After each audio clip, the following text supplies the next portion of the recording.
The sun hung low in the sky, casting long golden shadows across the crowded marketplace.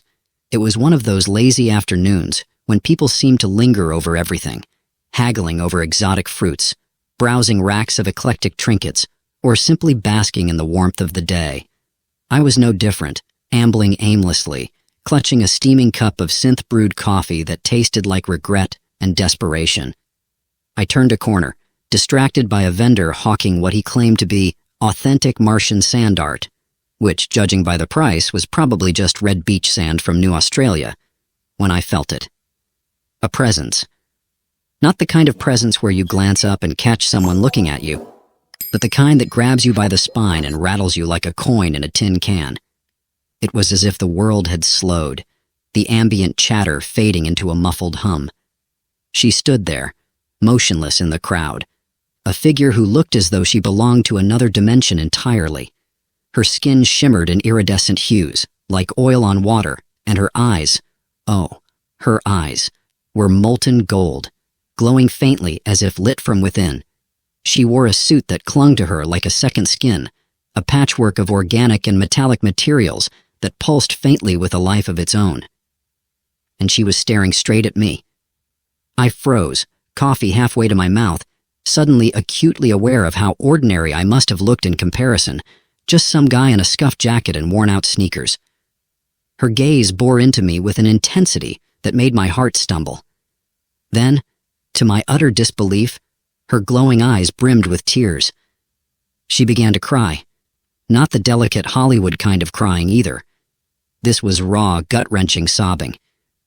Her shoulders shook, her shimmering skin rippled, and the tears that fell weren't even water.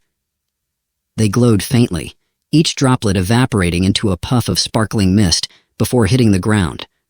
Naturally, I did what any sensible person would do in such a situation. I panicked. Are you okay?" I stammered, stepping closer, but not too close. "Did I step on your toe or insult your cosmic fashion sense by existing?" She didn't respond. Instead, she took a shuddering step toward me, her luminous tears cascading faster. "Hey, look," I said, holding up my hands. "I don't know what I did, but I'm sorry, all right? If you're looking for Earth's worst human, congratulations, you found him. I'll even sign an apology waiver if you need one."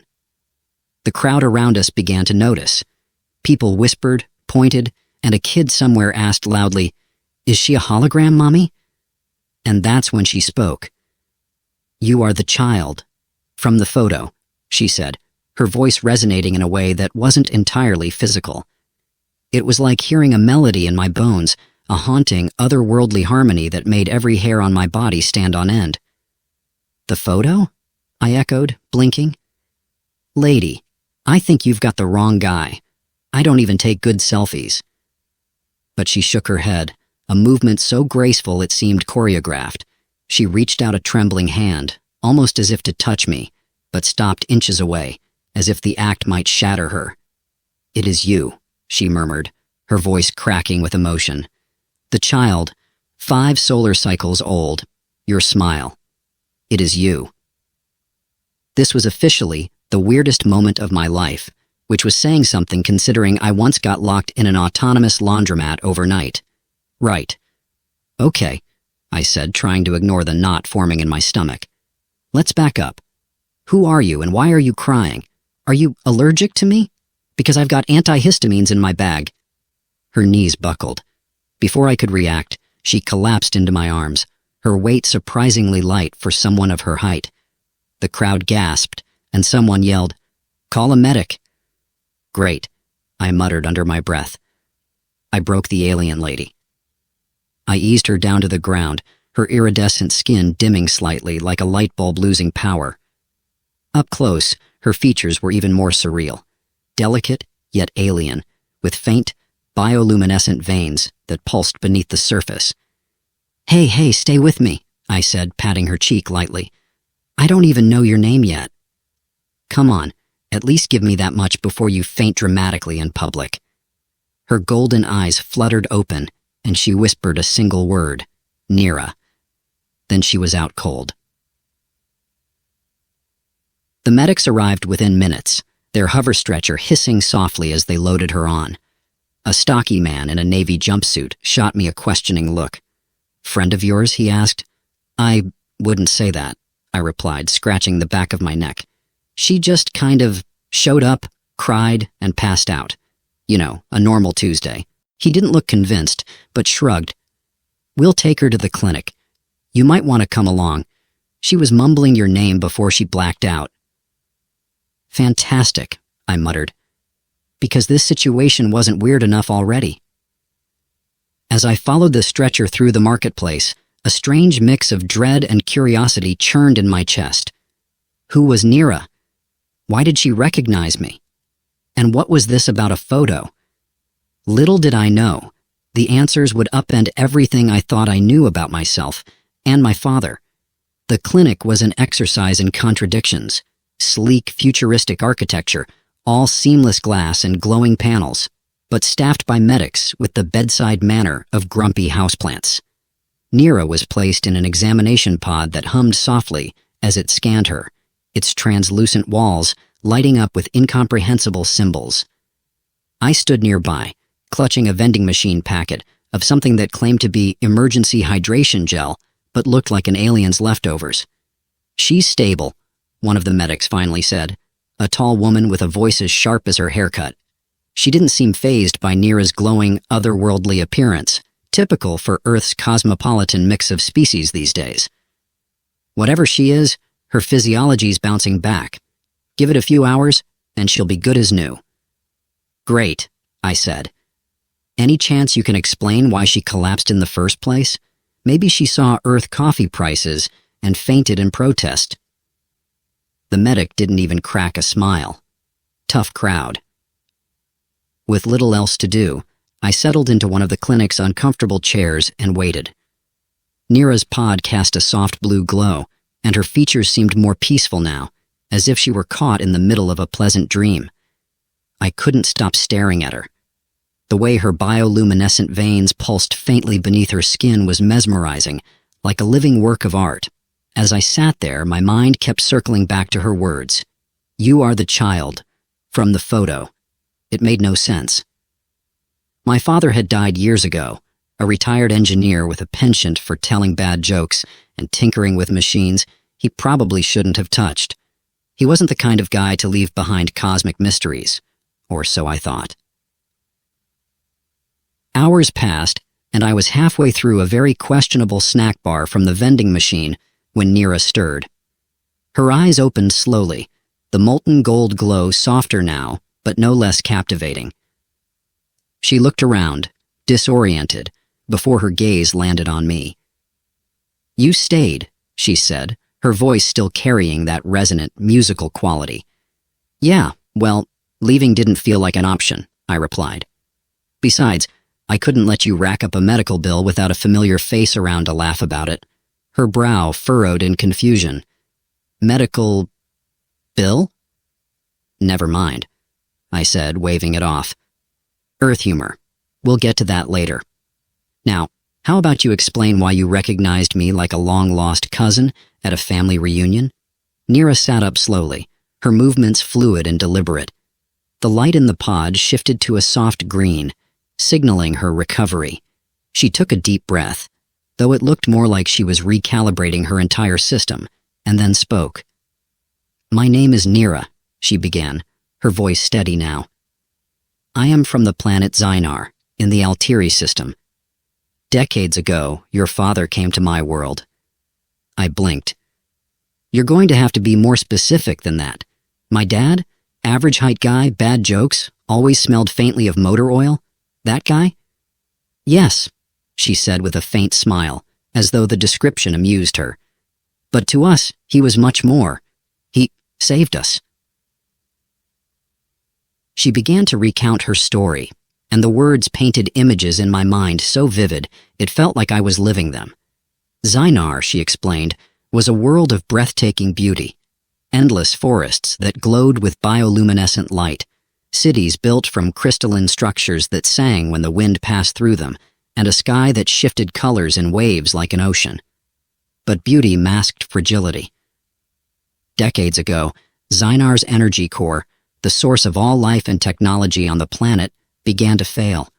The intricate balance that sustained their ecosystem collapsed, throwing the planet into chaos. Desperate for solutions, Xynarians reached out to neighboring systems, hoping for aid.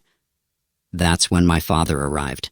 He came not as a savior, but as a curious soul, Nira said. He listened to our plight, studied our technology, and worked tirelessly to find a solution. He was not like the others. Others? I asked. Many offered aid only in exchange for power or resources, she explained. But your father gave freely, asking only for our trust. He spent years with us, repairing what he could, and teaching us how to sustain ourselves. His kindness was remarkable. The more she spoke, the more surreal it felt. My dad? The guy who once spent an entire afternoon trying to fix a toaster only to declare it a lost cause. Okay, let's say I believe you, I said cautiously. Where do I come into all this? Her expression softened, and she reached into a compartment on her suit, pulling out a small palm-sized device. It lit up, projecting a hologram into the air. A photo of me, 5 years old, grinning like an idiot in a superhero t-shirt, my hair sticking up at odd angles. This, she said, is the photo your father carried with him. He showed it to me, saying it reminded him of hope.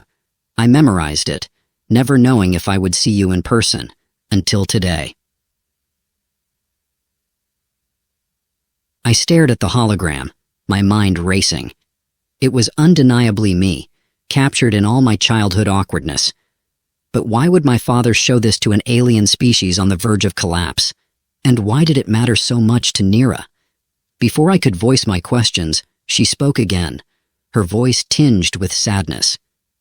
I came to Earth because Xynar is failing once more, she said. The solutions your father provided were temporary. Our energy core is dying, and with it our planet. I hoped you might possess his ingenuity. Me? I said, almost laughing. Lady, I can barely fix a broken lamp without making it worse. I'm not exactly hero material. Her gaze didn't waver. Perhaps not, she said. But you carry his spirit. And sometimes, that is enough. The weight of her words settled over me, and I felt a pang of something I couldn't quite name. Guilt? Responsibility? Whatever it was, it mixed uneasily with the absurdity of the situation. All right, I said, trying to lighten the mood. But if I'm going to save your planet, we're going to need a lot more than hope, and probably duct tape. Lots of duct tape. Nira tilted her head, clearly not understanding the joke, but her faint smile returned. In that moment, I realized my life was about to change in ways I couldn't begin to fathom, and I had a sneaking suspicion I was going to need a much bigger toolbox. I wasn't sure what was more unsettling, the fact that an alien woman thought I was the second coming of my father's engineering genius, or the fact that she might be right. Either way, I needed answers. After convincing Nira to rest and promising I wouldn't skip town while she napped in the clinic, I went home to dig through my father's belongings. His things had been sitting in the attic for years, packed away in the kind of neat labeled boxes that suggested he'd planned for someone like me to poke through them someday. The attic was a graveyard of memories, dusty photo albums, old tools, and countless knickknacks from my dad's travels. But it was the box labeled Xynar Project that sent a shiver down my spine. The name seemed too deliberate, too specific to be a coincidence. I hauled it down to the living room, sneezing as a plume of dust erupted from the lid. Inside I found journals, faded diagrams, and a few objects that didn't look like they came from Earth. A small metallic sphere that pulsed faintly when I touched it, a shard of translucent material that refracted light into a rainbow of colors, and what appeared to be a half-finished gadget made of mismatched parts. This, I muttered, holding up the gadget, explains why he was always late to family dinners. I flipped through the journals, their pages filled with sketches of alien landscapes, detailed schematics, and notes written in my dad's familiar scrawl. One entry caught my eye. Xynar's energy core is unlike anything I've seen, organic yet mechanical, alive in a way that defies logic. If I can stabilize it, their world might stand a chance. His words were equal parts awe and determination. and for a moment, I felt like I was seeing a side of him I'd never known, a man driven by curiosity and compassion. And then I found it, a yellowing envelope tucked into the back of one of the journals. Inside was a letter addressed to me. Kai, if you're reading this, it means I'm not around to explain things myself, and for that I'm sorry. You've always been my greatest joy, and I never wanted to burden you with the weight of my choices. But Zynar, it became more than a project. It became a second home, and its people became family. I showed them your photo because I wanted them to see what I was fighting for, a future worth saving. You reminded me why hope matters, even in the darkest times. If they ever find you, it means they need help. You don't have to be me, Kai. You just have to be you. That will always be enough. Love, Dad. I stared at the letter, my chest tight. My dad had always been a man of few words, but this was something else. He'd believed in me, even though I'd never given him much reason to. Well, Dad, I said aloud, I hope being me is enough because I'm pretty sure I'm winging this. Determined to learn more, I dug deeper into the box and found a holodisc labeled Zynar Archive. My dad had left behind a portable holo projector, so I slotted the disc in and powered it up. A three-dimensional image flickered to life, projecting a breathtaking scene of Zynar's bioluminescent forests and crystalline cities. The colors were so vivid they almost hurt to look at, and the sounds of alien wildlife filled the room. Whoa, I whispered, leaning closer. This beats every screensaver I've ever had. The projection shifted, showing Zynarians, tall, elegant beings with shimmering skin like Nira's, working alongside my dad. He looked younger, more vibrant, as he laughed with them and tinkered with some kind of glowing machinery. Then the tone shifted. The next series of images showed chaos, dark skies, fires, and a city crumbling into itself. My dad appeared again, this time looking grim as he worked frantically on a device I couldn't recognize. The final image was of him standing before a crowd of Zenarians, holding up a small glowing crystal and smiling despite the exhaustion etched into his face. That's a lot to live up to, I muttered, shutting off the projector. When I returned to the clinic, Nira was sitting upright, her glow brighter than before. She looked up as I entered, her golden eyes filled with curiosity. You found something, she said. Oh, I found a lot, I replied, dropping the holo projector on the table between us. Turns out my dad was basically a space superhero, no pressure or anything. Nira tilted her head, clearly puzzled by the term. Never mind, I said. Point is, he left a lot of notes, and I think they might help. But before we go any further, I need to know, why me? I'm not my dad. I don't have his skills or knowledge. I can't even fix my own dishwasher without calling a technician. Nira's gaze softened. Your father's genius was not only in his skills, but in his perspective. He saw connections others overlooked, and he trusted his instincts. You carry his spirit, Kai. Perhaps that is what Zynar needs most. Great, I said with a dry laugh. So I'm supposed to save your planet with vibes and blind optimism. Got it. She smiled faintly, the gesture surprisingly warm. You underestimate yourself. Your humor, for example, it is peculiar, but it may serve you well. Peculiar? I said, pretending to be offended. I'll have you know my humor is cutting edge. Her laugh, soft and melodic, caught me off guard. For a moment, the weight of everything didn't seem so crushing. And as we talked, a plan began to take shape. Nira explained that the energy core on Zynar was failing again, and this time, the problem was even more complex. My dad's temporary fix had bought them decades, but the system was now beyond their ability to repair. The core is alive in its own way, she said. It requires someone who can think beyond conventional methods. Your father saw that. Perhaps you can too. I wasn't sure if she was delusional or just overly optimistic, but something in her faith made me want to try. All right, I said, leaning back in my chair. If we're doing this, I'm going to need coffee. Lots of coffee, and maybe a crash course in how not to die in space. Agreed, she said, her expression serious. Then, after a beat, she added, "Although I recommend avoiding Earth coffee. It is abysmal." I barked out a laugh, and for the first time, the enormity of the situation felt just a little more manageable. Little did I know, the real journey was only beginning. Leaving Earth isn't something you wake up and do on a whim, like deciding to clean out your garage or finally try that mystery meat in the fridge. It's an ordeal. And by ordeal, I mean it involves bureaucracy, questionable technology, and enough paperwork to make you consider going off-grid entirely. But when you throw in an alien with a glowing complexion, a failing energy core on a distant planet, and the legacy of a father who may or may not have been part Einstein and part MacGyver, the whole thing takes on a new level of absurdity. We started the morning in a local interstellar transport hub, a gleaming labyrinth of corridors, kiosks, and customs officers who clearly hated their jobs. Nira stood out like a bioluminescent beacon among the crowd, drawing stares and whispers wherever we went. "Do they always look this suspicious?" she asked, glancing nervously at a group of customs officials eyeing her with open curiosity. "Suspicious? Nah," I said, grinning.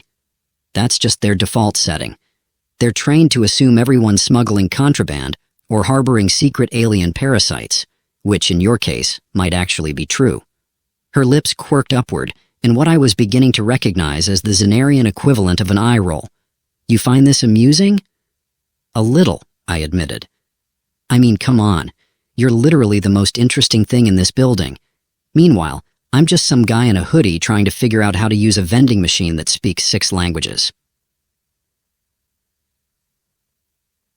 After an eternity of forms, retina scans, and one very awkward moment where a customs officer demanded to inspect the glowing sphere from my dad's collection, we were finally cleared for departure. Nira had managed to secure a small starship, borrowed, she assured me, though her reluctance to elaborate suggested borrowed might be a stretch. The ship, Starwind, was compact and sleek, its silvery hull gleaming under the artificial lights of the docking bay. Inside, it was a mix of advanced tech and barely functional systems, like someone had tried to retrofit a sports car with parts from a junkyard. "This is our ride?" I asked, stepping aboard and immediately tripping over a loose cable. Nira nodded, her expression calm. "It may not look impressive, but it is reliable." "Reliable?" I said, eyeing a panel that sparked ominously. "Sure, and I'm the king of Saturn." "Do all humans complain this much?" "Only the smart ones," I shot back, though I couldn't suppress a grin. As we prepared for launch, Nira began running diagnostics on the ship's systems. I tried to help, but it quickly became clear that my role was less co-pilot and more guy who holds the flashlight while she does all the actual work. "Hand me the fusion calibrator," she said, not looking up from the open console. I stared at the pile of tools, none of which looked remotely like a calibrator or anything else I recognized. Is that the thing that looks like a space whisk? Or the thing that looks like a futuristic torture device?" She sighed and grabbed it herself. "You are uniquely unqualified for this." "Hey, I'm trying," I said, holding up my hands. "Besides, this is your ship. Shouldn't it, work without a complete overhaul?" "It works," she said, though her tone suggested the word was doing a lot of heavy lifting. By the time we were ready to launch, I had a newfound appreciation for every spaceship captain in every movie I'd ever seen.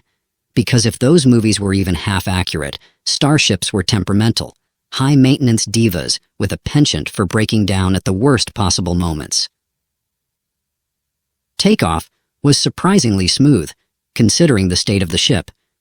As Earth shrank into the distance, replaced by the endless black expanse of space, I felt a strange mix of exhilaration and terror. "So," I said, leaning back in my seat, "how long until we get to Zynar?" "With optimal conditions, 3 days," Nira replied, her hands deftly adjusting the controls. 3 days in this flying tin can? Great. I'm sure we won't run out of air or food or sanity. She shot me a look. "You are very good at imagining worst-case scenarios." "It's a gift," I said, grinning. "Also, can we talk about the food situation? Because unless you've got a stash of chocolate somewhere, this trip's going to be rough." Her lips quirked in that almost smile again. "Xynarian provisions are more than sufficient?" "Yeah, but do they taste good, or are we talking nutritional paste with a side of despair?" She didn't answer, which I took as confirmation that my culinary expectations should remain low. The first day passed uneventfully, though I quickly discovered that space travel was less thrilling adventure and more staring out a window at infinite blackness while trying not to think about how fragile your ship is. To pass the time, I started tinkering with my dad's half-finished gadget. Nira watched with mild interest, occasionally offering advice that was both cryptic and frustratingly helpful. "That connection is incorrect," she said at one point, her tone matter-of-fact. "Oh, really?" I said, holding up the offending wire. And here I thought I was reinventing the wheel.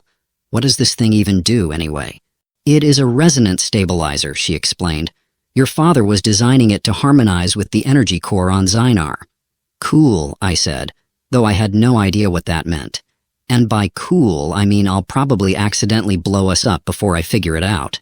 "Do try to avoid that," she said dryly. As we settled into the rhythm of the journey, I found myself warming to Nira's presence. Her calm, almost regal demeanor balanced out my tendency to crack jokes at inappropriate times, and she had a quiet wit that caught me off guard. At one point, I asked her if Xynarians had any concept of humor. "Of course," she said, her tone light, "though ours is different from yours." "Yeah? Tell me a Xynarian joke," I said, leaning forward eagerly. She thought for a moment, then said, "What does one star say to another when they collide?" "I don't know." "What?" "Nothing. They are consumed by the resulting supernova." I stared at her, waiting for the punchline. "That's not a joke. That's just astrophysics." She tilted her head, clearly confused. "But it is humorous. The collision is both destructive and poetic." I laughed despite myself. "All right, you win. Xynarian humor is officially weirder than Earth humor." She smiled, a genuine luminous smile, and for a moment, the vast emptiness of space didn't feel quite so lonely. And by the end of the second day, we were both feeling the strain of being cooped up in a small ship, but there was also a growing sense of camaraderie.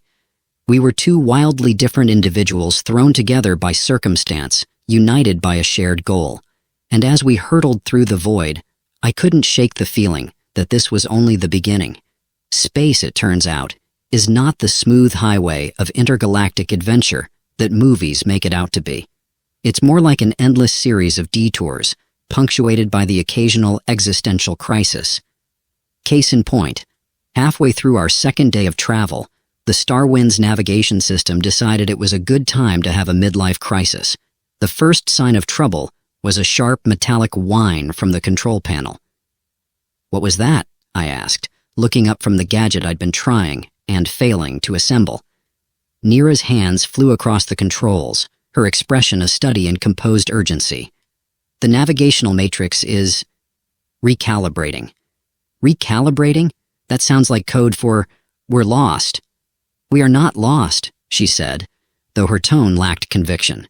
As if on cue, the ship lurched to one side, sending me sprawling against the bulkhead. "Not lost, huh?" I said, pulling myself upright. "This feels suspiciously like lost." It turned out that recalibrating was a generous interpretation of what the Starwind was actually doing, which was essentially throwing a tantrum. The navigation system had locked us out, the autopilot was stuck in a loop, and the star maps were displaying a version of the galaxy that Nira informed me was at least 2 centuries out of date. "So what you're saying," I began, watching as she attempted to override the system, "is that we're flying blind in a ship held together by duct tape and good intentions?" "Your dramatics are unnecessary," she said, though her furrowed brow suggested she wasn't as confident as she sounded. "Unnecessary?" "Nira, I'm not being dramatic.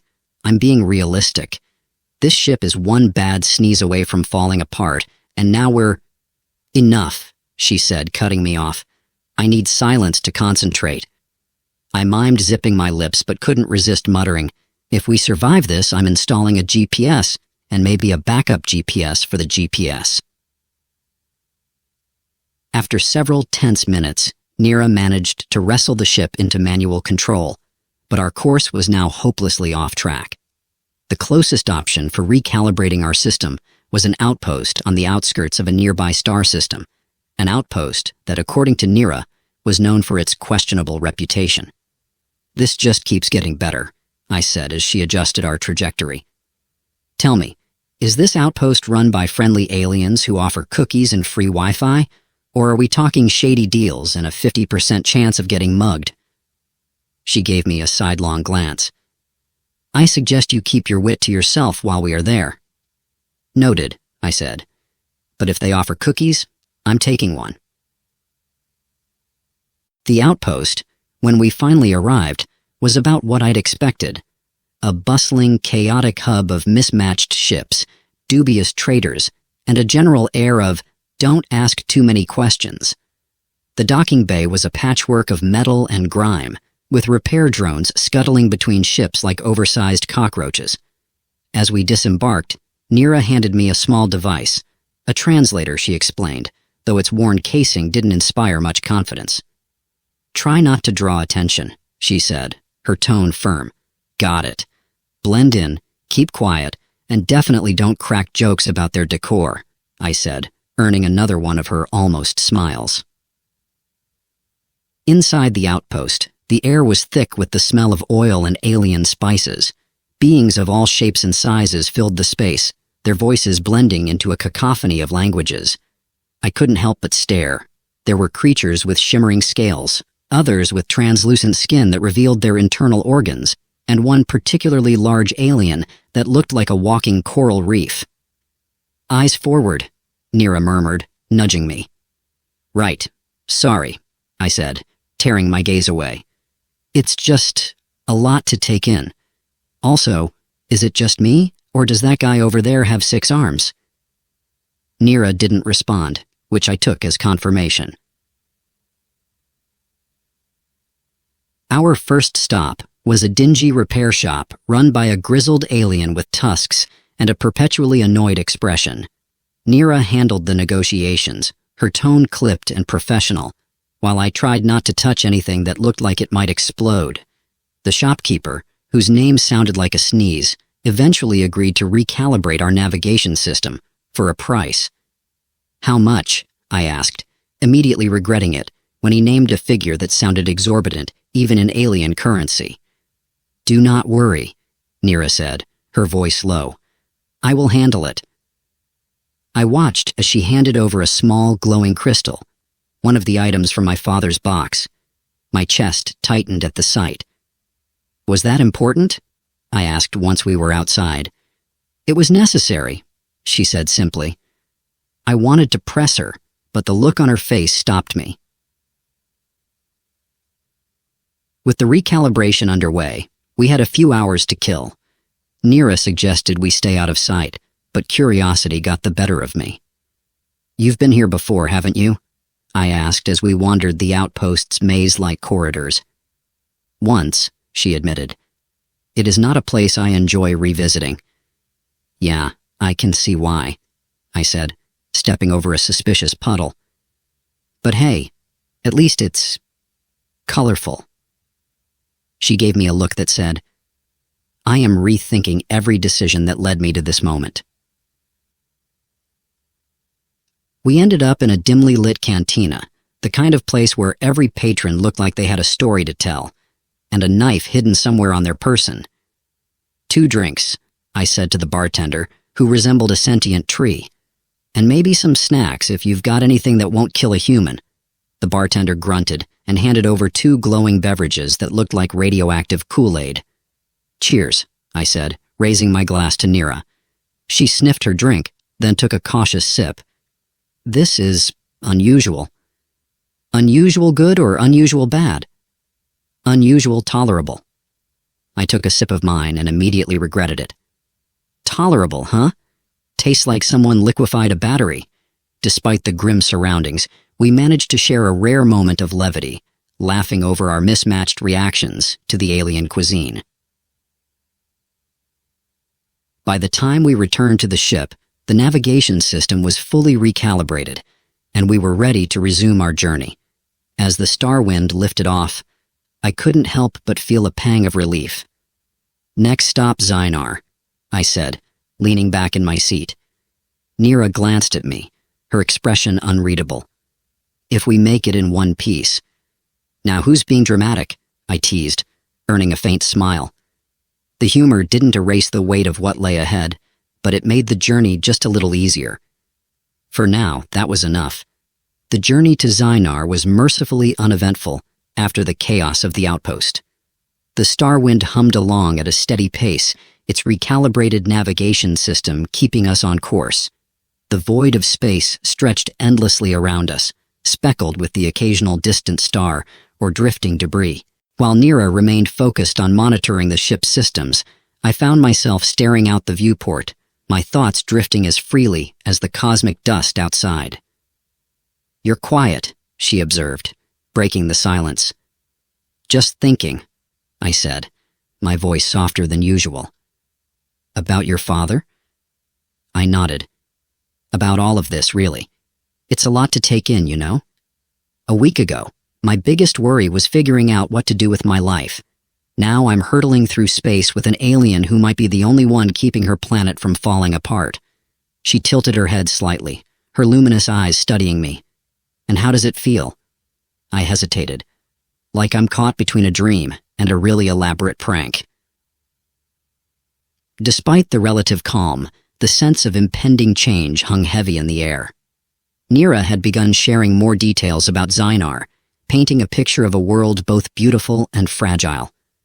"Our skies used to shimmer with colors unlike anything you've seen," she said one evening, her voice tinged with nostalgia. "They called it the fractured sky, a phenomenon created by the unique composition of our atmosphere. But now the fractures have become real. The energy that sustains our planet is failing, and with it, everything else." I leaned forward, fascinated despite the weight of her words. "And you think my dad's invention can fix it?" She hesitated, then said, "It is our best hope." "Your father understood things about our energy core that even our greatest scientists could not." I felt a pang of guilt. My dad had always been brilliant, but he'd kept so much of his work hidden. How could he have known the weight of what he left behind? Midway through our final day of travel, the ship's scanners picked up a disturbance ahead. "Unidentified anomaly," Nira said, frowning at the display. "Anomaly? That's a fancy way of saying trouble, isn't it?" She ignored my comment, her fingers flying over the controls. The screen filled with a swirling mass of energy, shimmering blues and purples that pulsed like a living thing. "Is that normal?" I asked, though I already knew the answer. "It is a temporal rift," she said, her voice tight. "Rare, but not unheard of in this region." "Rare and dangerous?" "Potentially." "Great. Add that to the list of things I never wanted to encounter in space." Navigating the rift was like trying to steer a canoe through a whirlpool. The star wind groaned under the strain, its systems flickering as we were pulled closer to the swirling mass. "Hold on," Nira said, gripping the controls. "To what?" I asked, bracing myself against the nearest console.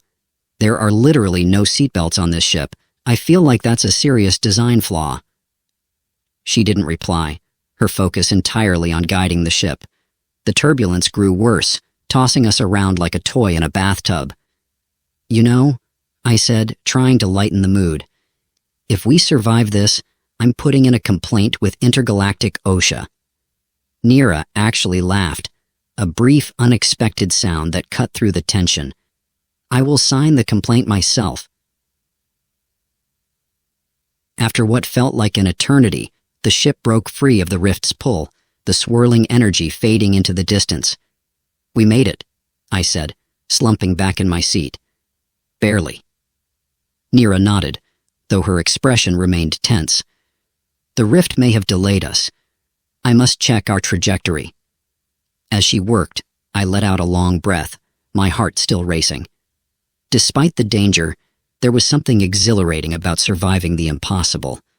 "Remind me to add temporal rift to my list of things to brag about," I said, grinning. "Right after, survived a Xenarian cantina." As we approached Xenar, the ship's viewport filled with the sight of the planet. It was breathtaking, its surface a patchwork of vibrant greens and blues, with faint golden streaks tracing the edges of its continents. But even from a distance, I could see the fractures Nira had described, jagged lines of light cutting across the atmosphere, like cracks in a glass dome. Nira's expression softened as she gazed at her homeworld. "Xenar," she murmured, her voice filled with a mix of awe and sorrow.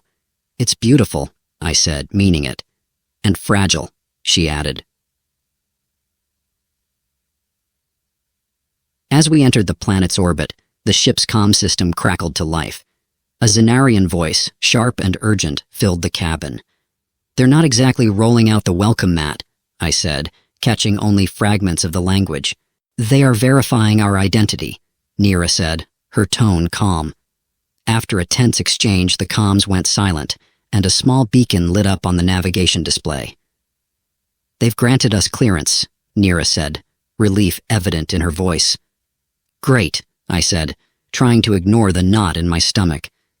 "Let's hope they don't change their minds when they see me." The descent to the planet's surface was smooth, the Starwind guided by an automated system toward a landing platform. As we touched down, I caught sight of a group of Xenarians waiting nearby, their luminous forms glowing softly in the twilight.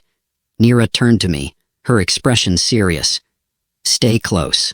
And remember, they will judge you not only by your actions, but also by your father's legacy." "No pressure, right?" I said, forcing a grin. She didn't smile, but her gaze softened. "You are more capable than you realize." I swallowed hard, her words both comforting and terrifying.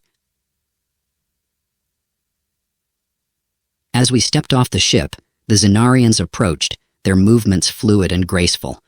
Their leader, a tall figure with an aura of authority, addressed Nira in their melodic language.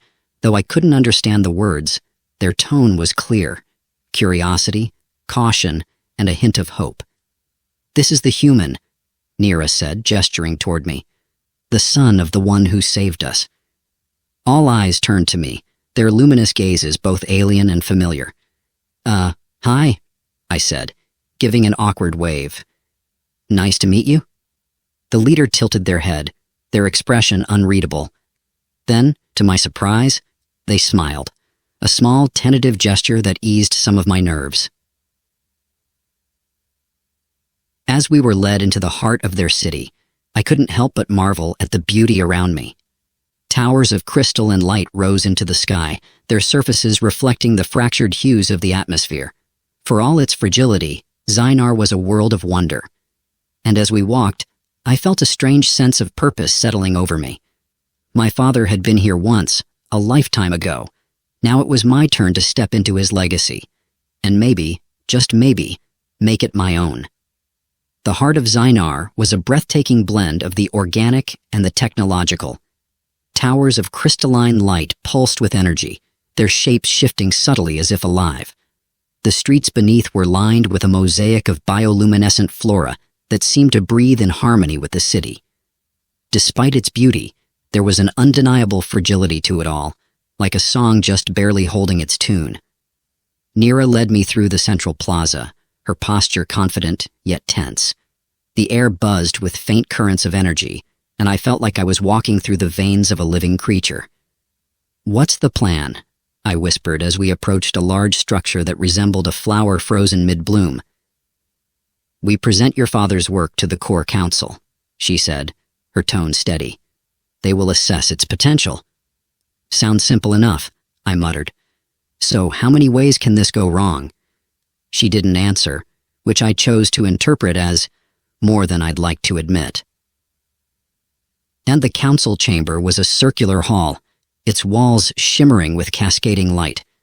A group of Xenarians stood at the center, their forms more radiant than the others we'd encountered. They exuded an air of quiet authority, their movements synchronized as if they were parts of a greater whole. Nira stepped forward, bowing slightly. "Esteemed council, I bring the human descendant of the one who once saved our world." Their luminous gazes turned to me, and I felt an odd mix of awe and self-consciousness. I cleared my throat. Hi, I'm Alex. My dad, well, he was a lot smarter than me, but I'm here to help however I can." Smooth. Real smooth. To my relief, Nira took over, explaining the contents of the device we'd brought and how it could stabilize the planet's failing energy core. She spoke with a conviction that made me feel proud and a little guilty, knowing how much she was banking on something I barely understood.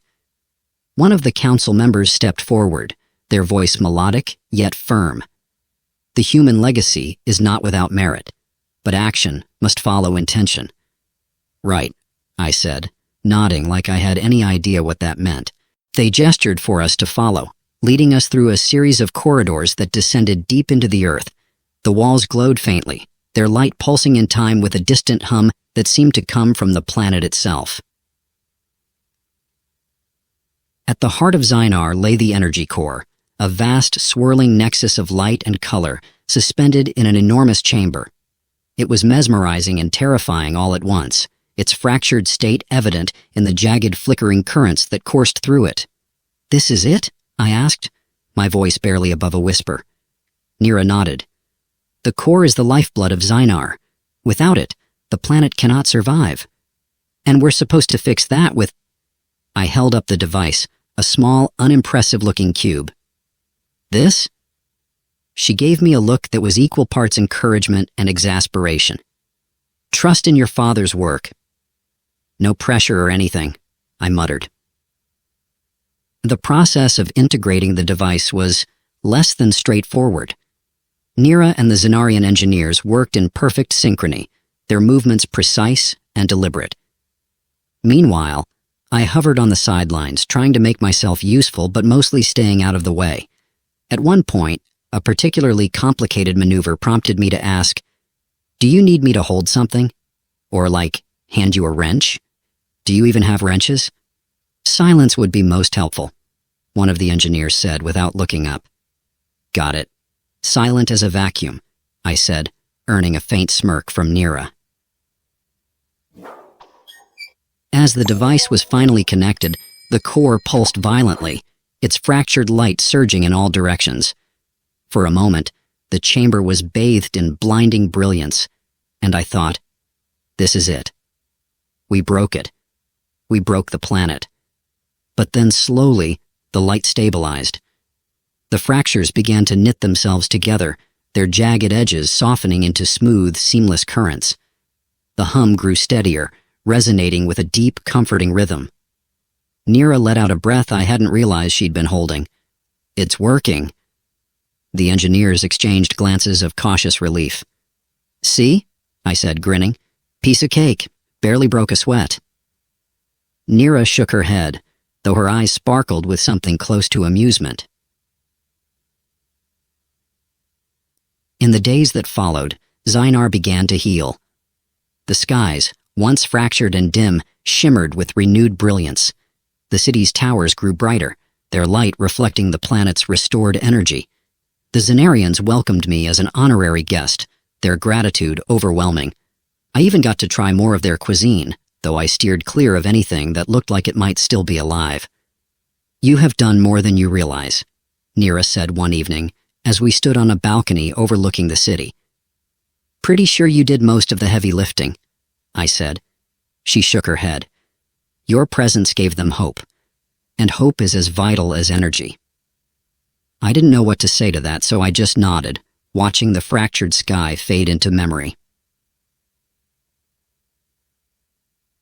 When it was finally time to leave, the goodbye was bittersweet. "You'll visit, right?" I asked as we stood by the Starwind. She raised an eyebrow. "Zynar is not exactly around the corner." "Hey, if my dad could do it, so can I said, grinning. "I'll even bring snacks next time. Something better than glowing battery juice." She smiled, a rare, genuine smile. "I will hold you to that." As the star wind lifted off, I felt a strange mix of relief and longing. The journey had been terrifying, exhilarating, and completely life-changing. I'd come to Zynar as a confused, aimless young man, and I was leaving with a sense of purpose I'd never thought possible. My father's legacy had brought me here, but it was my own choices that had made the difference. And as I gazed out at the stars, I couldn't help but feel that this was just the beginning. The universe was vast, filled with infinite possibilities, and for the first time, I was ready to embrace them.